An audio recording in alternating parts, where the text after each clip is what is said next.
ये एक basic practice बना दिया कि हर व्यक्ति की अगर ये बेसिक प्रैक्टिस हो तो मात्र ये 5 सील कि जिसमें पहले में हम ये स्वीकार करते हैं कि मैं किसी भी प्रकार से चोरी न करने की प्रतिज्ञा लेता हूँ। दूसरे में मैं और पहले में हम लोग प्राणी हिंसा न करने की, पाणातिपाता कि मैं किसी भी प्रकार से मन से, वाणी से और काया से हिंसा न करने की प्रतिज्ञा लेता हूँ। मन से भी ना किसी को हो, मेरे द्वारा किसी को मारा भी ना जाए और कोई भी व्यक्ति मेरे नाम से पीड़ित भी ना हो कि वो मुझे सता रहा है। आदिन्य दाना, बिना दिए मुझे किसी की वस्तु भी स्वीकार नहीं करनी, यानी किसी प्रकार की चोरी नहीं करनी। कामेषु, काम वासना की मिथ्ये भावना से वृत रहने की प्रतिज्ञा ग्रहण करता हूँ। मूसावादा,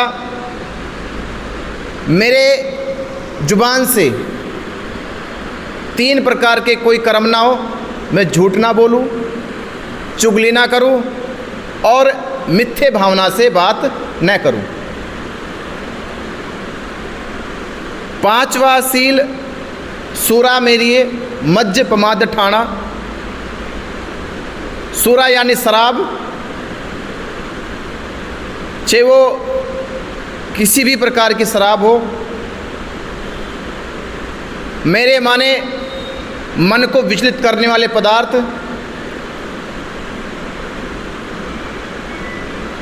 वो ऐसी कोई भी वस्तु या पदार्थ मैं सेवन नहीं करूँगा जो नशे में आते हैं, जिससे मेरा शारीरिक और मानसिक संतुलन बिगड़ता हो। ऐसे किन्हीं पदार्थों का सेवन ना करूँगा। ये 5 बेसिक जो बुद्धा की टीचिंग है,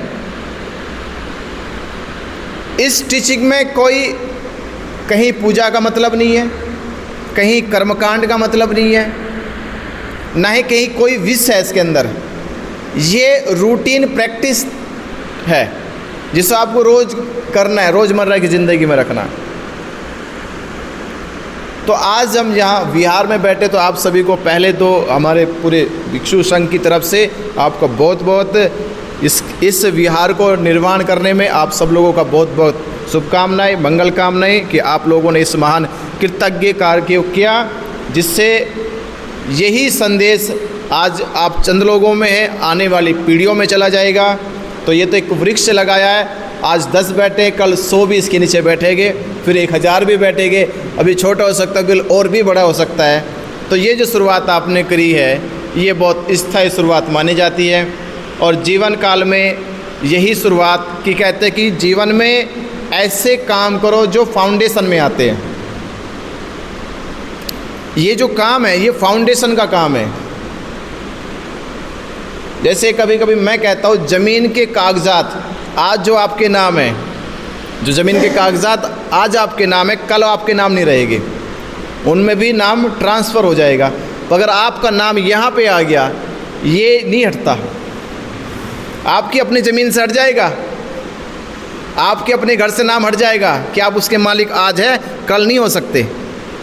पर आपका नाम अगर यहाँ आया कि आपने नींव का पत्थर रखा है, वो सदा रहेगा। सम्राट अशोक के घर कौन कौन से थे ये कोई नहीं जानता, पर सम्राट अशोक ने कहाँ कहाँ पे विहार बनवाए ये सब जानते हैं। सम्राट अशोक ने कहाँ कहाँ पे शिला लगाई वो सब जानते हैं। तो जो अपनी निजता है वो सामाजिकता के सामने समाप्त हो जाती है,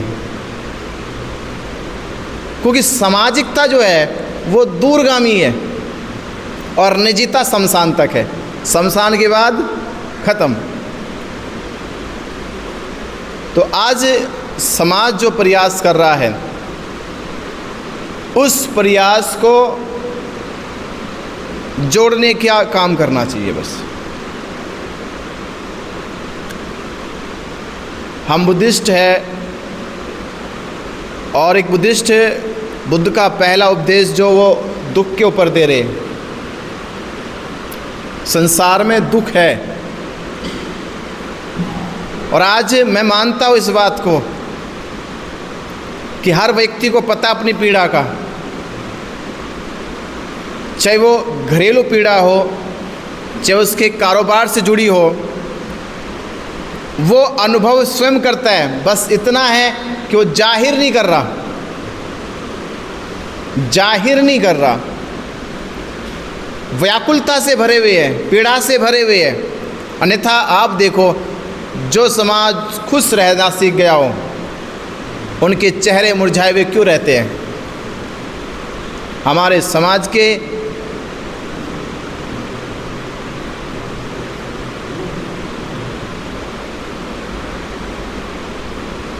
चेहरे ऐसे हैं जैसे कि अभी कुछ तलाश में लगे हुए हैं, कुछ मिला नहीं है, अभी तलाश जारी है हमारी। हम इस देश में जब आंकड़े उठाते हैं बुद्धिज़्म के और ये भी सिद्ध करते हैं कि बुद्ध विचारधारा सबसे सटीक है और सबसे इतनी आधुनिक लगती है कि उसमें कोई परंपरा नहीं नज़र आती है, कोई ऐसे कर्मकांड नज़र नहीं आते जिनका कोई साइंटिफिक टेम्परामेंट नहीं है। उसके बावजूद भी क्या एक बुद्धिस्ट अनुयायी होने के नाते हमारी अपनी जो नैतिकता है, जो स्वाभाविक नीति है, हमारी व्यवहारिक नीति में क्या वो परिवर्तन है? हमारी व्यवहारिक नीतियाँ आज भी एक डमी की तरह केवल वो दिखाई दे रही है, पर वो प्रचलन में बिल्कुल नहीं है। तो भारत में बुद्धिस्ट पर्सनैलिटी जो है एक डमी की तरह तो बहुत दिखती है, पर व्यवहारिक तौर पे उनकी नीतियाँ बिल्कुल नहीं है। तो कोशिश करें हम अपनी व्यवहारिक नीतियों को जीवित करें और उन्हें संचालित करने का काम करें। और संचालित तभी है, मैथमेटिक्स 1 है तो 2 स्टार्ट होना चाहिए, और जब 2 हो जाए तो 3 स्टार्ट हो जाना चाहिए। इससे कहते हैं जीवित प्रणाली क्या है? जीवित प्रणाली 1 से शुरू भले होती है, पर वो 2 होने की भी एहसास कराती है, और 2 जब हो जाए तो 3 होने का एहसास कराती है। इससे कहते हैं जीवित प्रणाली है। अगर प्रणाली 1 और 1 रह के समाप्त हो जाए तो जीवित प्रणाली नहीं है, वो संचालित नहीं हुई अभी तक। तो आपके जीवित होना, विहारों का होना, ये जीवित प्रणाली का केंद्र भी बनना चाहिए। आप अनुभवी लोग हैं, सर्विस में रहे, आप आसपास देश में देखते होंगे तो बहुत सारे विहार बने, पर वो जीवित प्रणाली में आगे ट्रांसफ़र नहीं हो पाए, ब्रेक लग गए। संख्या घटती तो चली गई, पर बढ़ने की असर उनमें दिखाई नहीं दिए। तो ऐसे कुछ हम लोग क्रिएटिविटी भी करें। कंस्ट्रक्टिव काम जब होते हैं तो ज़रूर कोई ना कोई और आगे आएगा। इंजीनियरिंग का तभी तो पता चलता है कि वो कंस्ट्रक्टिव काम है या नहीं है, नहीं तो हम ऐसे झूठ कहे कि हम इंजीनियरिंग के काम कर रहे। इंजीनियरिंग का मतलब है कंस्ट्रक्टिव काम होने चाहिए, वो दिखने चाहिए, बुनियादी काम है जो ऊंचाई की ओर जा रहे। तो बुद्ध दुख को कह रहा है कि पहले तो इस दुख से मुक्ति पाओ। तो मैं कभी कभी सुनता हूँ, आप भी सुनते हैं कि हम दुख और दुख का क्या क्या बताया बुद्ध ने? कारण है, यानी कोई कॉज है, कोई कॉज तो है, उसी कॉज का ये इफेक्ट पड़ रहा है सब। उस कॉज को बुद्ध ने एक सिंपल शब्द दिया, वो दिया तृष्णा। कि हमारे दुखों का जो कारण है वो क्या है? वो तृष्णा है। अब तृष्णा क्या है? तृष्णा मतलब लगाव, आसक्ति, अटैचमेंट किसी भी वस्तु के प्रति। यहाँ एक चीज़ बड़ी की समझना, यहाँ बुद्ध ना तो उसे ख़त्म करने की बात करें, जब तीसरे में बोलते हैं दुख का कारण है, वो तीसरे में बोलते निरोध है, दुख निरोध है। तो निरोध में ना तो उसे त्यागने की बात कहते बुद्ध, त्याग दो, और ना उसे बुद्ध कहते ख़त्म कर दो।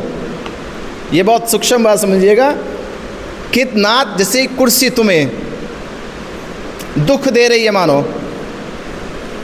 तो ना त्यागना है इसे और ना इसे नष्ट करना है, क्योंकि बुद्ध कह रहे नष्ट उसे किया जा सकता है जो ठोस हो। दुख जो है एक प्रक्रिया का हिस्सा है, प्रक्रिया एक सेंसेशन है। वो दुख एक सेंसेशन है केवल, वो कोई ठोस चीज नहीं है जिसे तुम पकड़ के नष्ट कर दोगे एकदम। दुख हमारी सेंसेशन है, माइंड की सेंसेशंस हो रही है। वो कोई कुछ हमें सुनने को मिला, एक वेदना क्रिएट हुई माइंड में हमारे, कैसी ऐसी सेंसेशंस आ रही है हमें। वो सुख की भी हो सकती है और दुख की भी हो सकती है।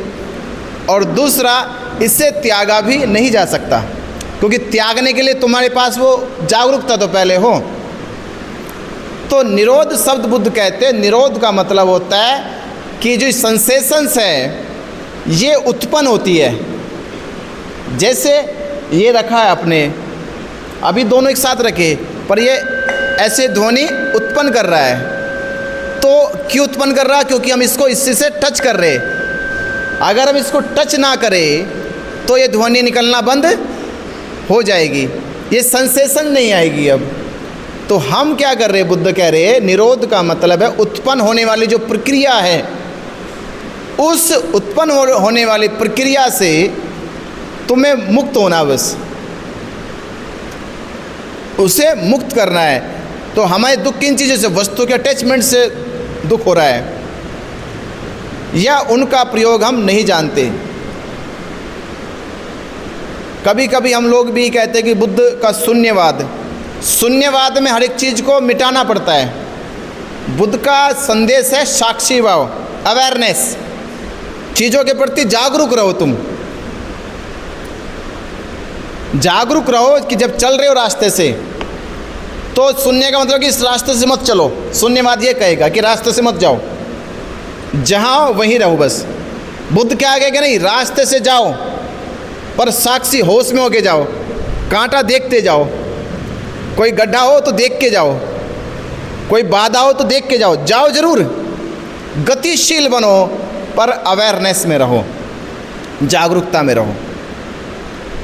ये सारी नॉलेज जो बुद्ध की थी भारत से समाप्त हुई, और उसी नॉलेज के अभाव में आज भारत का समाज पंगु बन चुका है, या अपंग हो गया पूरी तरह से।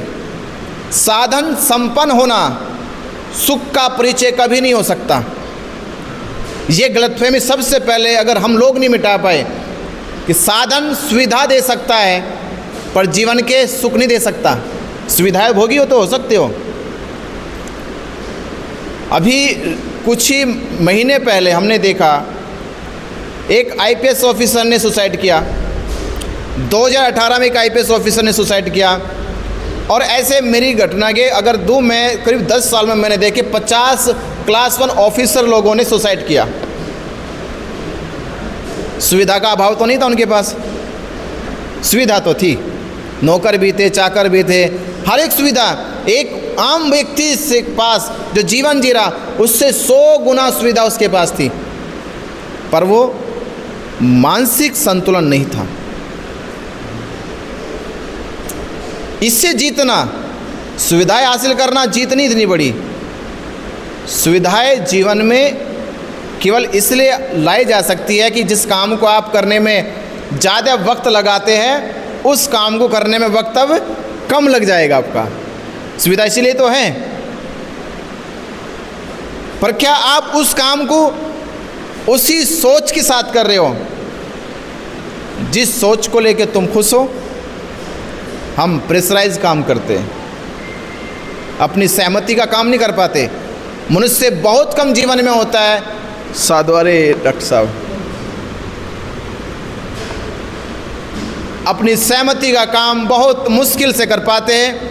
अन्यथा हम वो काम करते हैं जिसको हमें गाइड किया जाता है।